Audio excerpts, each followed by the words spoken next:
Your support means everything. With 90% of our viewers still not subscribed, we need you to help us keep creating powerful stories like this one. Backhand index pointing right, hit that subscribe button, tap the notification bell, and let us know in the comments where you're watching from. Drop your city below. Globe showing Europe, Africa. I never imagined my life would fall apart over something as simple as a backyard barbecue. What started years ago as casual weekend get-togethers between college friends had slowly evolved into a cherished tradition, one we held onto through marriages, kids, career changes, and the chaos of adult life. No matter how busy things got, we always made time for each other. That bond, that sense of loyalty, kept us connected. That Saturday night was no different, or so I thought. We were at Scott and Andrea's place, the smell of grilled food in the air, the sound of our children laughing in the distance. But something felt off. Maybe it was the way my wife, Gina, kept glancing at John, or how his eyes lingered on her just a bit too long. I brushed it off. John had lost his wife, Marcy, barely a year ago. He was still grieving, still healing. We had all rallied around him, encouraging him to find happiness again. What I didn't realize was that his idea of happiness might have included my wife. Sunday started like any other. Gina and I had our usual weekend rhythm, a slow morning, some coffee, light conversation, then our own routines. She'd read or call friends. I'd head to the garage. But just as I grabbed my keys, she stopped me. "Henry, we need to talk." Her voice was soft, almost trembling. I turned to face her, heart already sinking. We sat down at the kitchen table, an uneasy silence between us. "John told me something last night," she said, avoiding my eyes. I nodded. "Yeah? What about?" She hesitated. "He's ready to start dating again." I exhaled with relief. "That's great. He deserves that." "There's more," she said. "He's interested in someone. Someone he's had feelings for a long time." My stomach clenched. "Do we know her?" That's when she looked at me, really looked at me. And I knew. "It's me," she whispered. At first, I laughed. It had to be a joke, right? John had been our friend for years. But Gina didn't smile. Her silence was louder than any words. This wasn't just about John's feelings. It was about hers. My voice cracked as I asked the question I already feared the answer to. "Are you asking for a divorce?" Her eyes widened. "No, Henry. I love you. I want to stay married to you." I stared at her in disbelief. "Then what is this?" She reached for my hand. I pulled away. "Just listen to me," she begged. "I need to tell you everything." "You know how everyone in our group met in college except you," she began. I nodded slowly. "John and we met in an English class. We dated, fell in love. We even talked about marriage." I felt the floor beneath me shift. "One night, we drank too much, and John, he slept with Marcy." My chest tightened. They swore it was a mistake. I forgave them. But months later, Marcy found out she was pregnant. John did the right thing and married her. And me? I tried to move on. She paused, tears welling up in her eyes. "That's when I met you. For 20 years, I'd lived in blissful ignorance, built a life with Gina, raised a daughter, shared everything, not knowing she had once planned a future with him. And if Marcy hadn't passed away, I might never have known." "We didn't want to ruin your friendship with John," she said quietly. I laughed bitterly. "Well, mission accomplished. I'm telling you this now because I have to ask you something," she said. I braced myself. "I was wondering how you'd feel about sharing me with him." Time stopped. "Share you?" I echoed, stunned. "Are you having an affair?" "No." "Not really. Please let me explain." I couldn't take it. Rage and disbelief overwhelmed me. "You know what, Gina?" I grabbed my keys. "I need to leave before I say something I'll regret." She called after me, but I was already gone. I didn't even know where I was going until I pulled up in front of John's apartment. His car was there like a cruel reminder of everything I had just heard. Had this been his idea? Or Gina's? I needed answers. I wasn't leaving without them. But I couldn't face him yet. I ended up at a cheap motel on the edge of town. Paid in cash. Collapsed onto the bed. I didn't sleep. All I could hear was her voice. I love you. I always have, but I also love John. If she'd stopped loving me, maybe it would have been easier. But she hadn't. She loved us both.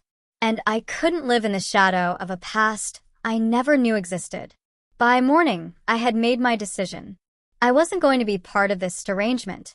I wasn't going to wait around for her to decide which life she wanted. Because whether she admitted it or not, she'd already made her choice. When I returned home later that morning, Gina was still there, waiting at the kitchen table. A cup of coffee sat in front of her, untouched. Her eyes were red and swollen like she'd cried the entire night. She looked up as I stepped inside, hope flickering across her face. You came back. I set my keys on the counter, only to get the rest of my things. Her expression crumbled. Henry, please. I raised a hand. No, Gina. You made your choice. Now I'm making mine. She didn't argue. Just wiped her eyes and whispered.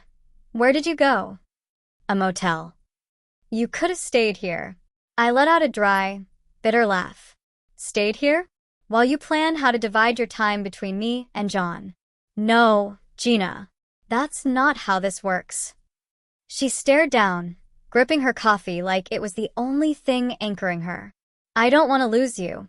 Then why are you doing this? I asked, my voice tired now, not angry, just defeated. Tears ran silently down her face. Because I love him too. I clenched my jaw. Then be with him. She looked up sharply. It's not that simple. It is, I said firmly. You don't get to have both. You don't get to ask me to share my wife. That's not love, Gina. That's selfish. Pain twisted her face. I never wanted to hurt you. Then you shouldn't have. She reached for me. I stepped back. Don't. I warned quietly. I can't do this, Gina. I won't. A heavy silence filled the room until she finally asked, voice barely above a whisper. What now? I exhaled slowly. Now we figure out how to end this. Her lips parted in shock. You mean divorce? What else is there? I asked. She wiped her face. I was hoping we could find a way. There is no way. I cut in. You can't love two people and expect them both to be okay with it. That's not how this works. She looked away, silent. I'll pack my things, I said. I'll stay somewhere else for now. We'll talk about lawyers later. I turned toward the bedroom, but her voice stopped me. Henry, I'm sorry. I didn't answer.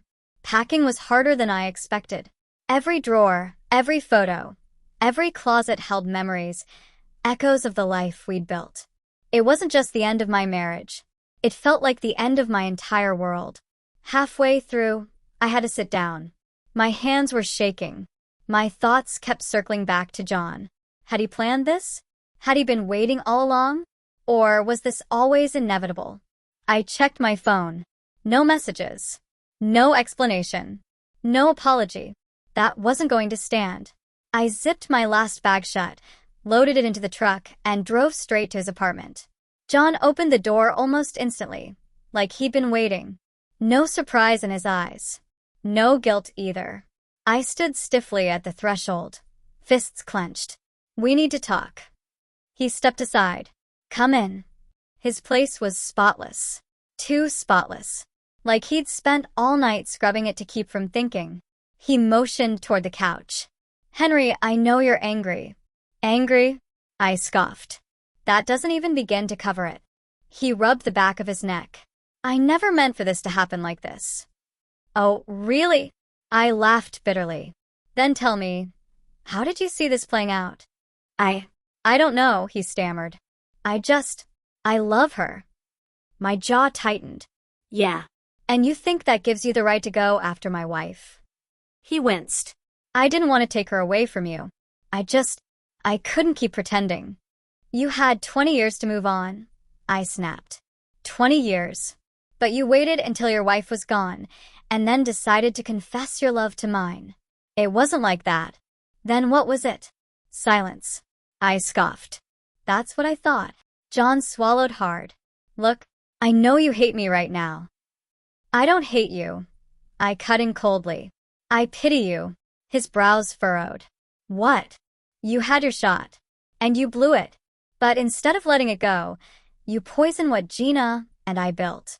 You made her believe she could have both of us. But you and I both know that's not how this ends. He nodded slowly, shame in his eyes. So what now? I walked to the door, pausing just before I opened it. My voice dropped to a whisper. Now she chooses. I looked back once. And John, no matter what happens next, just remember this, you broke it. You destroyed a marriage to get what you wanted. And if she ends up with you, you'll have to live with that. I didn't wait for a response. I slammed the door behind me. For the first time in 20 years, I felt truly alone. The drive home from John's was hauntingly quiet, the kind of silence that gets inside your bones and makes everything feel heavier. I didn't know what I expected from confronting him. Maybe an apology, maybe guilt, maybe something that would make sense of it all. But John had already made peace with his betrayal. And Gina? She was still caught in the middle, too afraid to choose. But I wasn't waiting anymore. When I pulled into the driveway, she was there, sitting on the porch, arms wrapped around herself, eyes hollow from a sleepless night. For a second, I almost paused. She looked so lost, so broken. Almost. But then I remembered how we got here. She stood when she saw me. Henry. I raised a hand. No more, Gina. No more explanations. No more excuses. We're past that. Her face crumpled. I don't want to end us. You already did, I said quietly. Tears filled her eyes. That's not true. I love you. But you love him, too, I said. She flinched. Do you realize how unfair that is? I asked. How impossible? She nodded helplessly. You want me to live with this? Pretend it's not tearing me apart. I thought maybe we could find a way to make it work. I laughed bitterly. Really? What, do we make a schedule? Mondays and Wednesdays with me, weekends with John. Don't joke about this, she snapped, her voice trembling. I'm not. Because that's exactly what you're asking, to accept something I can't. And you know it. She took a deep breath. Then what do you want, Henry? I clenched my fists, stared at the woman I once thought I'd grow old with, and prepared to say the words I never imagined I'd have to. I never imagined I'd be the one to say it, but the words came out steady. I want a divorce. Gina froze. Her whole body tensed like she'd just been hit. No, she whispered. Henry, please. I shook my head. I can't stay in a marriage where I'm not enough, where I lie awake wondering if you're thinking about him when you're with me. I deserve better. So, do you? She swallowed hard. I don't want to lose you. Then you shouldn't have done this. A sob escaped her lips. She covered her face, but for the first time, I didn't move to comfort her. I couldn't. I turned toward the door. I'll stay at a hotel until we figure things out. You don't have to leave, she said quickly. I met her eyes. Yes, I do. She didn't argue. Deep down, she knew I was right. Before I left, there was someone else I needed to see. Our daughter, Emma. She was in her final year of college, 21, and wiser than either of us had given her credit for. I didn't want her finding out through whispers or a phone call. I drove to her campus, waited outside her dorm. Her face lit up when she saw me, until she noticed the weight I was carrying. Dad, she asked, concern flooding her voice. What's wrong? We need to talk. We sat in a quiet cafe down the street. I told her everything. No sugarcoating. She was old enough for the truth. When I finished, she just sat there, stunned. So, Mom's in love with someone else. I nodded. She says she loves both of us. Emma scoffed. That's not how love works. A sad smile tugged at my lips. That's what I said. She ran a hand through her hair, clearly trying to make sense of it. I don't even know what to say. I mean, I knew things were weird between you two, but this? Neither did I. Her eyes softened. Are you okay? I swallowed hard. I will be. She reached across the table and squeezed my hand. No matter what happens, I'm on your side. That almost broke me. I nodded, grateful beyond words. I just wanted you to hear it from me first. She sighed. What about Mom? What does she think's going to happen? She wants to keep the marriage, I said quietly. Emma frowned. And what, have John on the side? I didn't respond. She exhaled. That's not fair to you, Dad. I know. Does John even care what he's done to you? I let out a hollow laugh. Honestly, I don't think he does. Emma clenched her jaw. What an idiot. I smiled despite everything. You get that fire from me, you know. She smirked. Yeah, I know. By the time I got back to the house, I was drained. Gina was in the living room, waiting. You talked to Emma, she said softly. I nodded. What did she say? She's on my side. Gina winced. I'll be staying in a hotel for now, I said. We can talk about lawyers later. Her voice cracked. Do we have to do this? I met her eyes. Yes. Tears slid down her cheeks, but this time, she didn't argue. For the first time, she understood this wasn't a threat. It was real. It was over. I picked up my bags, took one last look around the house we'd built, and walked out. This wasn't the ending I ever imagined, but it was the one I needed. And for the first time in a long time, I felt free. The hotel room was quiet. Not the usual kind. This quiet went deeper. No footsteps, no clinking dishes, no Gina humming in the kitchen. Just me, a suitcase, and the undeniable truth. My marriage was over. But, strangely, I didn't feel broken. I felt relieved. The next morning I met with a lawyer. I didn't want a battle. No drama. Just a clean break. Gina hadn't fought it.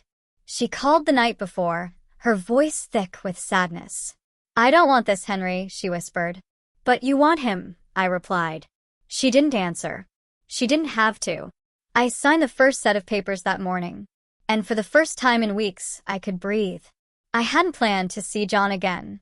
I wanted to leave all of it behind. But fate has a twisted sense of humor. I ran into him at the grocery store. He was holding a bottle of wine, looking far too relaxed for someone who helped destroy a 20-year marriage. Henry, he said, startled. I stared at him. Then I smiled, not bitter, not fake. A real smile. Because I finally understood something. He hadn't won. Gina choosing him didn't mean he took something from me. I had let go of something that no longer served me. And John? He was inheriting all the confusion, the guilt, the broken pieces. I hope you're happy, I said calmly.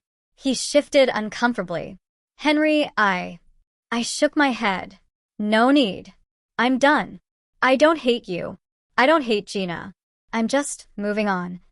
He looked at me like he didn't understand. Maybe he expected me to be bitter forever. But I wasn't. I was free. A week later, I met Emma for coffee again. She'd been checking in regularly. You look lighter, she said, studying me. I chuckled. I feel lighter. Good. You deserve that. I nodded, grateful for her presence. Mom called me, she said after a pause. I raised an eyebrow. She asked if I hated her. My stomach tightened. What did you say? Emma sighed. I told her I don't hate her, but I don't respect what she did. I leaned back, letting that settle. That's fair. She's miserable, Dad. I can tell. I didn't know how to respond. I didn't wish misery on Gina, but I also wasn't going to carry her choices anymore. Months passed. The divorce was finalized. Life moved faster once I let go. I found a new place, reconnected with old friends. I focused on me for the first time in years. Then one quiet afternoon, I wandered into a bookstore. Someone bumped into me. Sorry, a warm voice said. I turned and froze. She was beautiful. Gentle eyes. A kind smile. It's okay, I said. She glanced at the book in my hand. You like historical fiction? I laughed. I do. You? Obsessed. We talked for almost an hour. Her name was Laura. She'd just moved to town. And for the first time in a long time, I felt it. Hope. My marriage had ended. I had lost something I once believed was forever. But life wasn't over. As I walked out of that bookstore, it hit me. Sometimes, endings aren't the end at all. Sometimes, they're just beginnings in disguise.